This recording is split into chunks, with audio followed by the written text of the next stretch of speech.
In this video, we'll talk about setting big goals.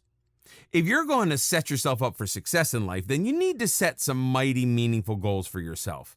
So as a starting point, the first and foremost thing to remember on the journey of personal success is a positive attitude towards everything.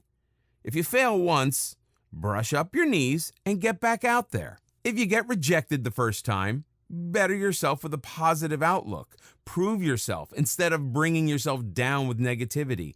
Tell yourself through every obstacle and hardship, I did not come this far to only come this far. No success is achieved overnight. No mountain is climbed without a few falls, or two.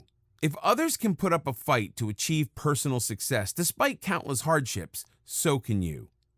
Better to aim high and miss than to aim low and achieve.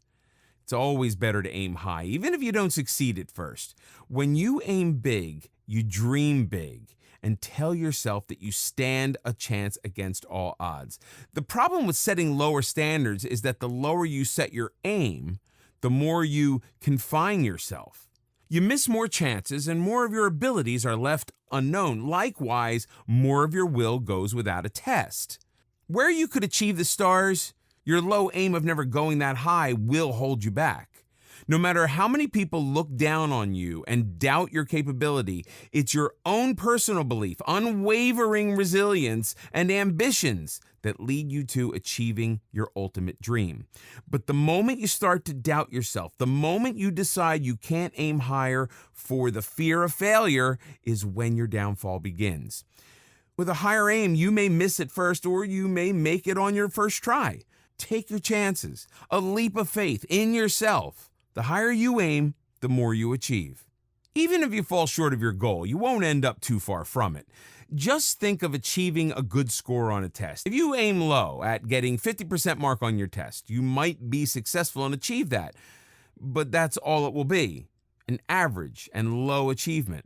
If you aim higher at getting 90%, you may miss and hit an 80, which is still higher and so much better than the low set aim of a 50%. The same goes for all tests and trials life puts you through. Set purpose-driven goals. When setting goals, you need to think about how to achieve them, what you need to do to achieve them, and how much time you need to get there. But the real driving force that'll actually make you sweat for any goal is why you need to achieve that goal. Why is it a priority? Why is it so important? Setting goals is easy. Just think of drawing up a New Year's resolution.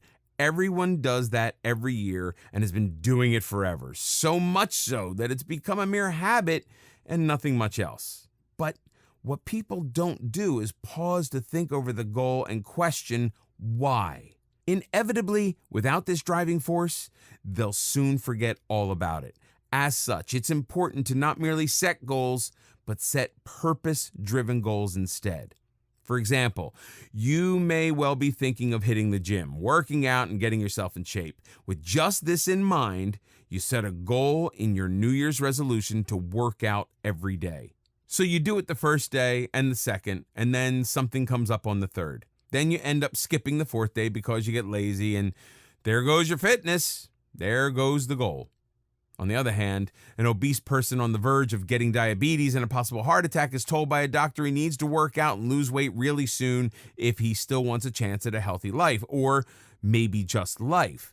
This is his why. This is why he won't skip the third or fourth day no matter what comes up. This is why he will achieve his goal with more determination. So through every hardship on your way, when you are at the brink of giving up, you can tell yourself again and again why you cannot give up, why you must go on. Give yourself a time frame to work with. Without setting a time frame to achieve any particular goal, there will be no sense of urgency.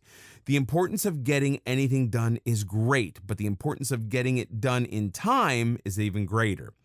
Giving yourself a duration for a specific task will make you more productive in that short time than you would be without it. If you know the deadline for a task is 24 hours, you'll make yourself attend to that task as a priority. You'll utilize those 24 hours in the most effective way possible to complete the task on hand.